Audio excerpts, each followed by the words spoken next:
We've all seen the stadium lights, the sea of purple ocean, and those 7 guys looking like gods on stage. But have you ever stopped to wonder about the absolute madness that happens just hours before the curtain rises? It's 2026, and BTS isn't just a band anymore. They're a global institution with a security and health protocol that would make a world leader's motorcade look like a casual Sunday drive. I've been watching this industry for years, and honestly, the sheer level of control exerted over their lives right before a U.S. tour leg starts to feel a bit suffocating. You see the smiles in the sound check clips, but behind the scenes, there's a wall of no that governs every breath they take. It makes me wonder at what point does the pursuit of a perfect performance start to strip away the very humanity we love about them? Is it still about the music, or are we just watching the result of a highly engineered survival manual? It's intense, it's a little bit scary, and frankly, some of these rules are just plain bizarre. Let's peel back the curtain and look at what they're actually dealing with. Buckle up, because we're diving into the restricted zone. Here are the 7 things BTS members are strictly forbidden to do before concerts in America. Number 7. Jungkook. You look at Jungkook on those massive 8K screens at Sophie Stadium or MetLife in 2026. And his jawline is so sharp it could practically cut glass, right? But let me tell you, that chiseled look isn't just genetics working overtime. It is the result of a grueling, almost military-grade dietary restriction that kicks in exactly 48 hours before showtime. And it is far more intense than any fan wants to admit. We all know Jungkook has a legendary love affair with ramyun, spicy, salty, delicious ramyun, but when they touch down in America for a tour of this magnitude, that comfort food becomes contraband number 1. The rule is absolute: no sodium, no spice, no late-night snacking, and definitely no broth. Why? It comes down to the terrifying words in the K-pop dictionary, moon face. It sounds almost comical, doesn't it? Like something out of a cartoon. But in an industry obsessed with visual perfection, water retention is treated like a capital crime. I've heard whispers from industry insiders that staff actually check room service logs and even inspect trash bins to ensure no contraband cup noodles were smuggled in during the weak hours of the night. Can you imagine the psychological toll that takes? You are a multi-millionaire. You're in New York City, where the smell of pizza is wafting through the vents. Or you're in LA surrounded by the best tacos on earth. And you're stuck eating unsalted chicken breast and drinking dandelion tea to flush out water weight. It makes me genuinely angry sometimes. Here is a man who can sell out stadiums in minutes, yet he doesn't have the freedom to eat a salty soup, because high-definition cameras might catch a millimeter of puffiness under his eyes. It's absurd. And let's not forget the physical aspect that people rarely talk about, the vocal cords. Spicy food risks acid reflux, which can silently burn the throat, a disaster for a main vocalist expected to hit those high notes and standing next to you night after night. So, sure, it's professional discipline, I give them that. But when I see him looking snatched on stage, I don't just see beauty. I see deprivation. I see a guy who probably just wants a flavor that isn't bland. It's a level of self-denial that most of us couldn't handle for a day, let alone a whole tour. In 2026, these guys are veterans. They are grown men. Yet they are still subjected to the dietary policing of teenagers. It begs the question, are we watching a performance? Or are we watching the results of a high-stress starvation experiment? Because from where I'm sitting, looking at the exhaustion behind the eyes, the cost of that perfect jawline seems way too high. Number 6. Taehyung.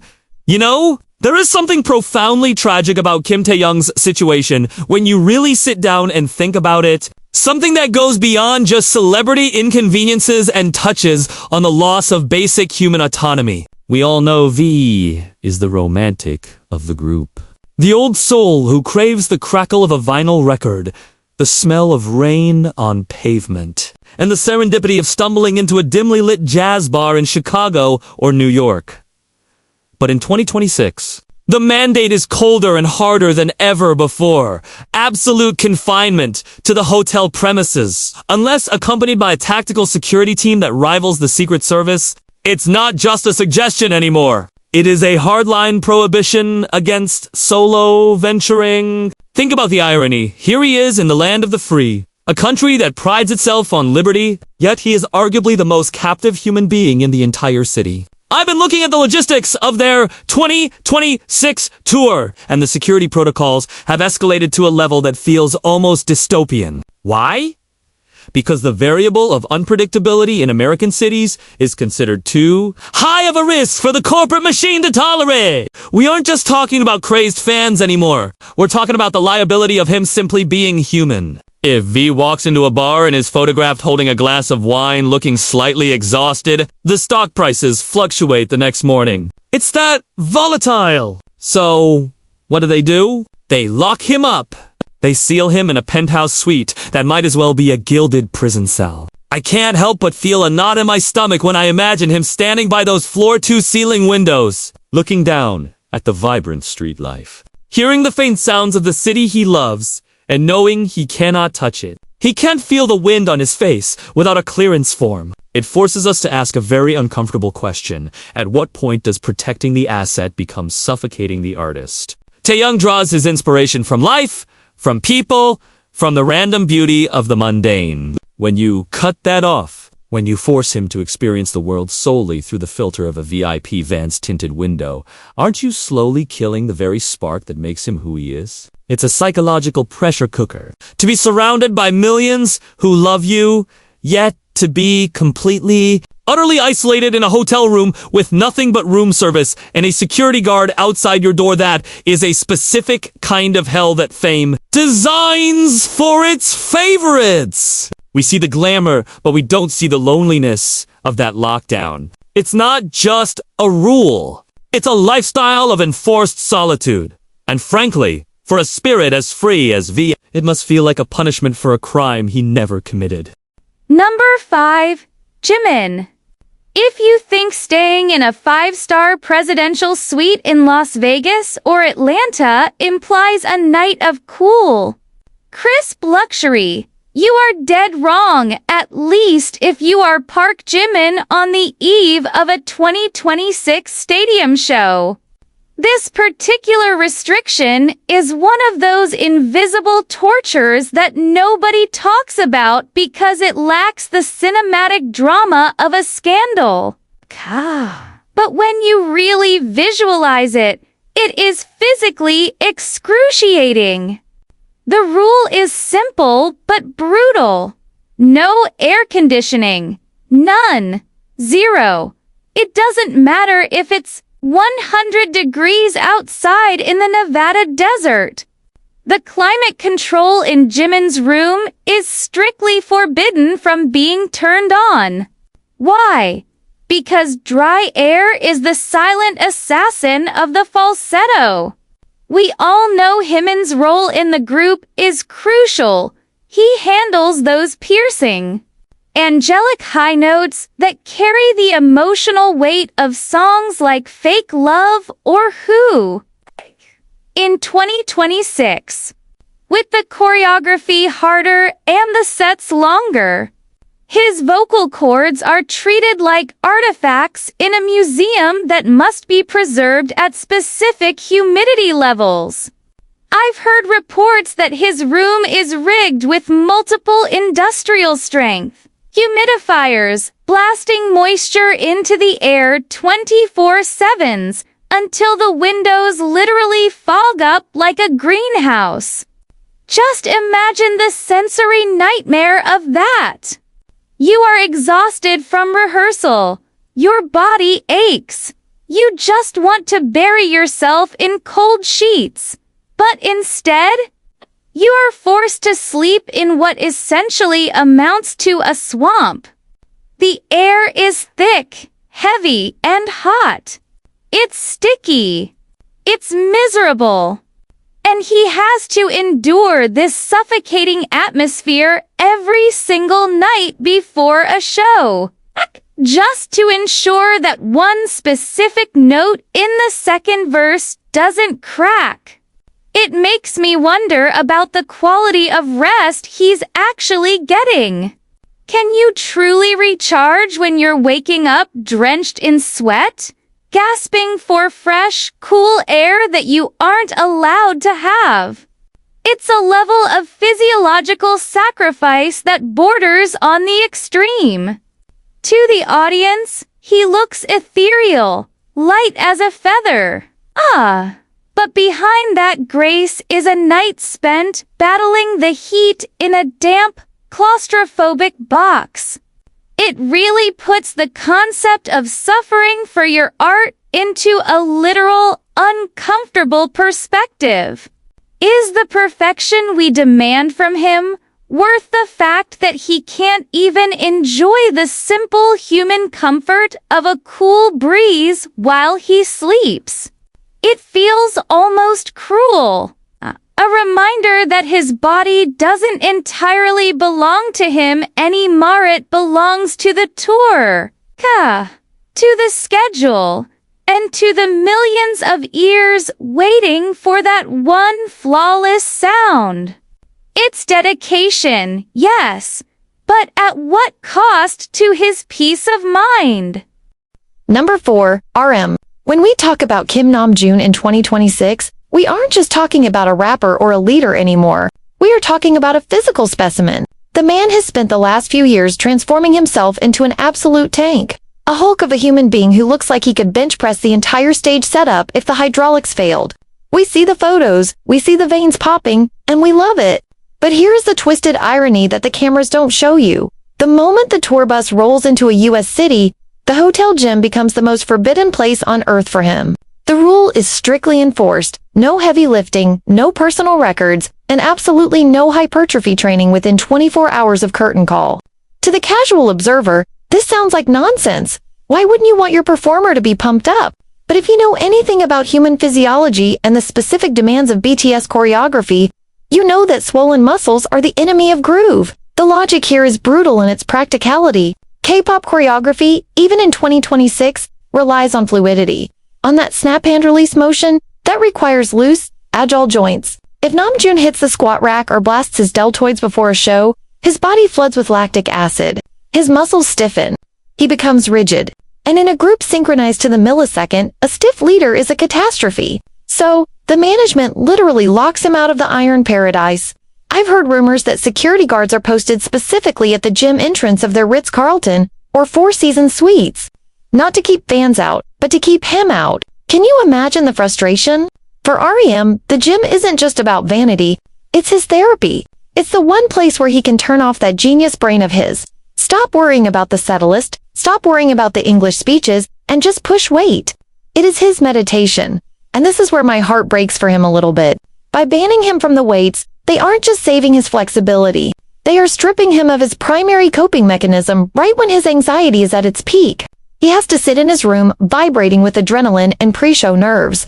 Physically capable of lifting a car, but forced to sit still, like a porcelain doll because the aesthetic of the dance takes priority over his mental release. It creates this pent-up, caged tiger energy that you can sometimes see in his eyes during the opening number. He looks explosive, almost dangerous, not just because he's performing, but because he hasn't been allowed to burn off that excess power. It's a classic case of the industry wanting it both ways. We want you to look like a superhero, Namjoon, but we forbid you from doing the very thing that makes you feel like one. It's controlling. It's contradictory. And quite frankly, it must be maddening to be the strongest man in the room, but have less physical agency than a trainee. In the high-stakes game of a US tour, even the leader's muscles are micromanaged assets. And that realization is a heavy weight to carry, heavier than any barbell he's allowed to touch. Number 3. Min Yoongi. We have arrived at the halfway point. And this is where the restrictions stop being just physical and start becoming psychological warfare. When you think of Min Yoongi, you think of a man who is married to his craft. A night owl who finds solace in the glow of a monitor and the hum of a synthesizer while the rest of the world sleeps. His genius lab isn't just a studio. It is his sanctuary, his safety blanket, and his primary method of processing the chaotic world around him. But here is the cold, hard reality of the 2026 American tour that fans don't see in the documentaries.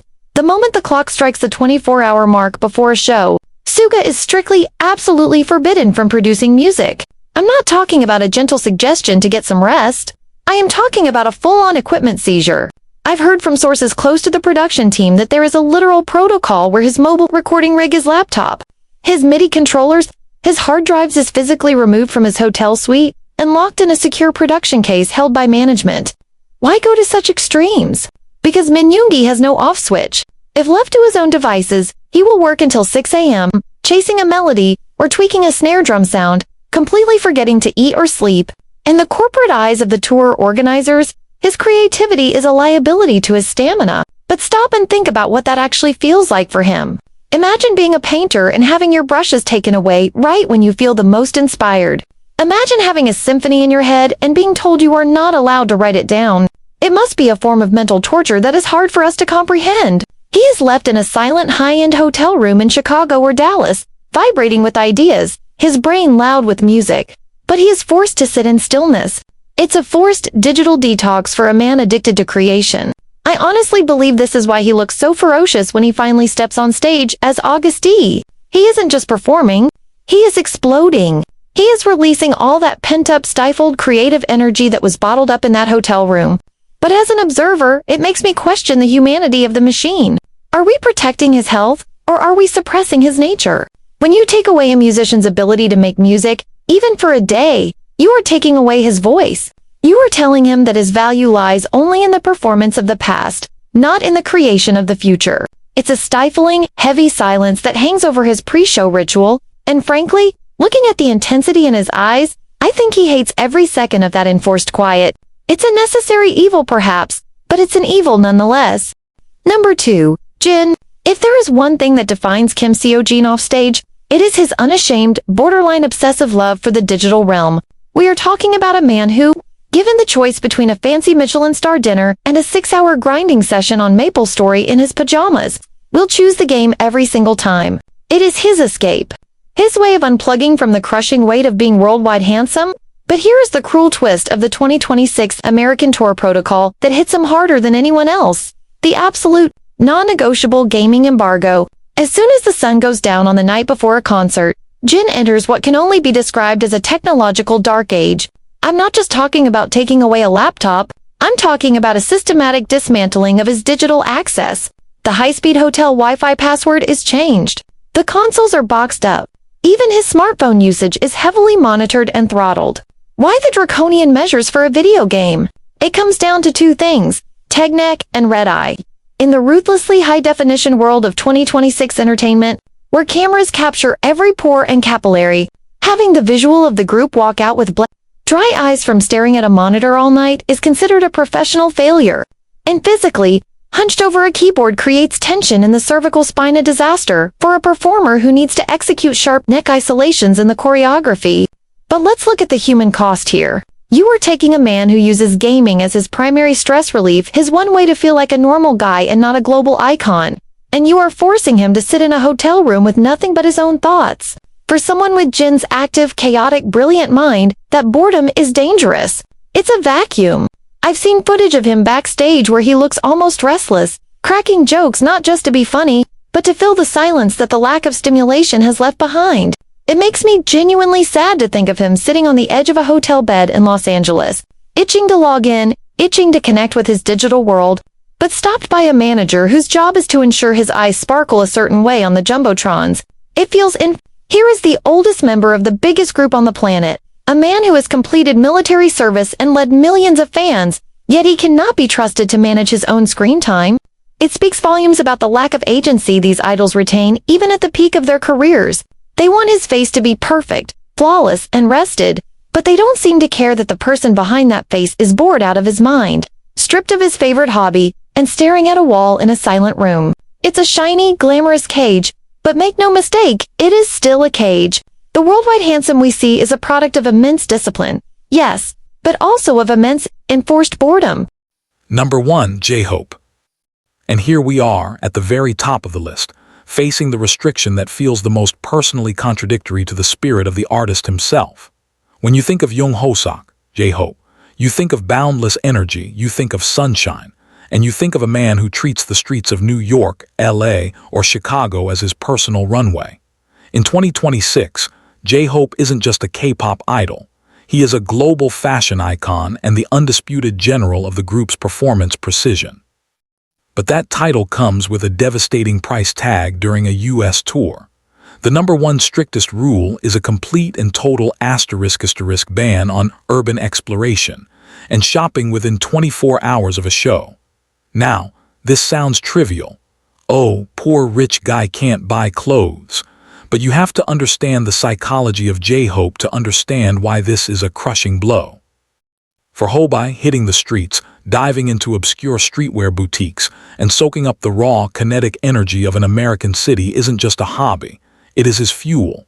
It is how he connects with the culture that birthed the very dance style he mastered. He feeds off the vibe of the pavement. But the 2026 protocol treats his legs like national treasures that cannot be risked on a sidewalk. The logic is terrifyingly clinical. Step count management. Management is so paranoid about shin splints, calf fatigue, or a random twisted ankle on an uneven curb that they essentially place him under house arrest. I've heard that his team literally tracks his physical steps via wearable tech, and if he exceeds a resting threshold, he gets flagged.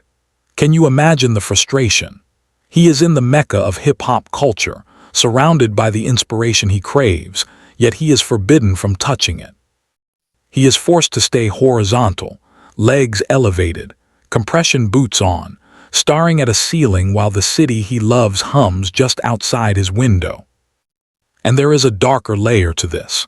As the dance leader, J-Hope carries the heaviest mental load of the group. He is the one watching every angle, every formation. The retail therapy ban isn't just about his legs, it's about decision fatigue. The company doesn't want him wasting a single ounce of mental energy deciding between a vintage jacket or a pair of sneakers. They want his mind empty, sterile, and focused entirely on the set list. They are trying to turn a human being into a precision instrument. It makes me look at his stage persona differently. When he bursts onto that stage with that blinding smile and that explosive movement, I don't just see joy anymore. I see a release. I see a man breaking out of a cage. That energy isn't just performance. It's the desperate, frantic release of a bird that has been kept in a box. It makes me wonder, as we watch him dazzle us under the lights, are we seeing the real J-Hope, or are we seeing the result of a man who has been systematically deprived of his joys just so he can function at 110% for our entertainment? It is the ultimate sacrifice of the sunshine. He burns himself to light up the stadium, but in the hours before, he is forced to sit in the dark, cold and still. And that, my friends, is the terrifying reality of the price of perfection in 2026.